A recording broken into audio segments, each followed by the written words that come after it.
of altering the Barbadian perception of himself did not take place. In I don't remember the exact date, maybe 67, early 67 or 68, when Rites of Passage came out,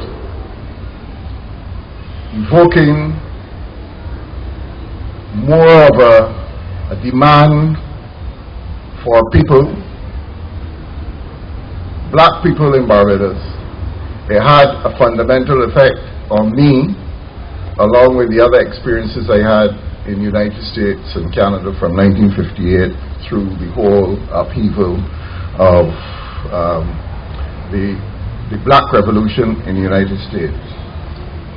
We set about establishing a theater group called Barbados National Workshop, but more importantly, that poem told us a number of very important critical points about ourselves. I need to go back just a little bit.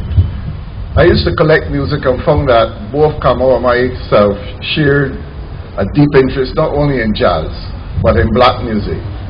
And I had been collecting a lot of the work on Southern American blacks.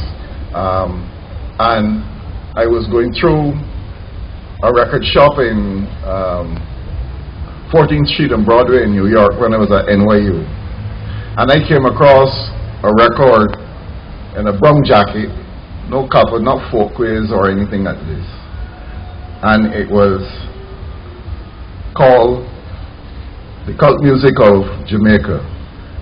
And the collector was one Edward Siaga, who was then an anthropologist studying at Harvard.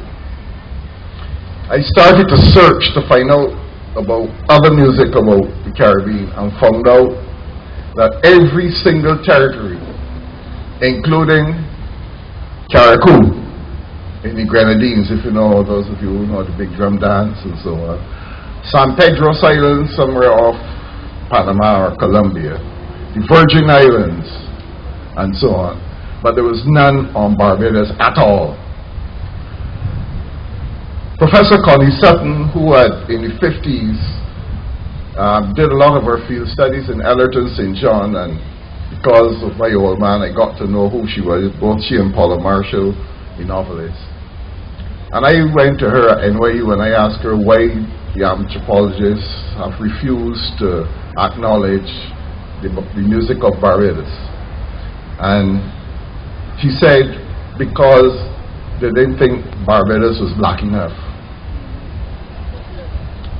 And I said, I can't understand. I mean, every weekend at my father's house, the musicians, the drummers, the dancers, the steel band, whatever it is, from the time I was a little boy back in the mid-1940s were coming, and I wanted to know what that was all about. And I went into the field and started recording interviews all along the East Coast, because I chose the villages that had more isolated than that. But if you're curious, just wait a little while and they'll all be available on the internet. And Kamo raised the question about what was freedom for black Barbadians. I don't know if many of you had a chance of reading a Guyanese writer, McClellan, or George Bernard, who was really Gordon Bell, who delineated exactly what black Barbadians had to go through at the first part of this century.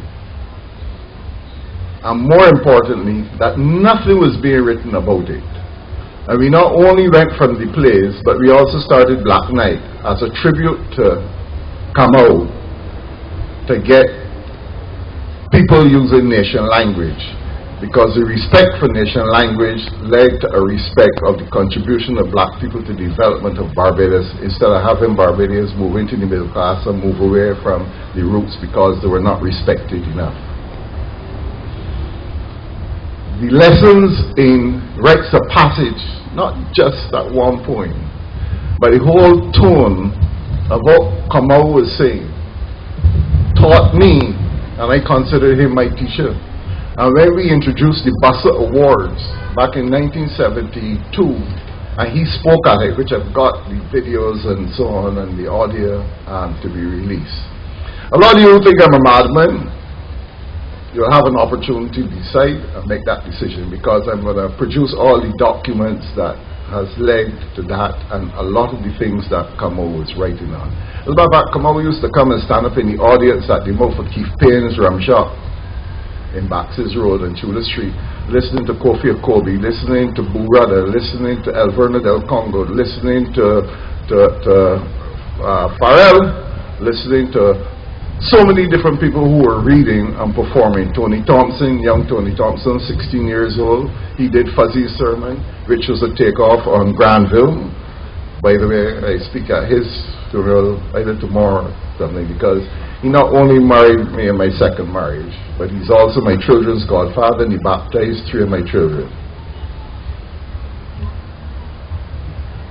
Whole presence of understanding who we are as a people. In my mind, the biggest influence was Kamau on that influence. And I've tried to keep him informed on all the things we do. And I welcome this opportunity to pay tribute to him.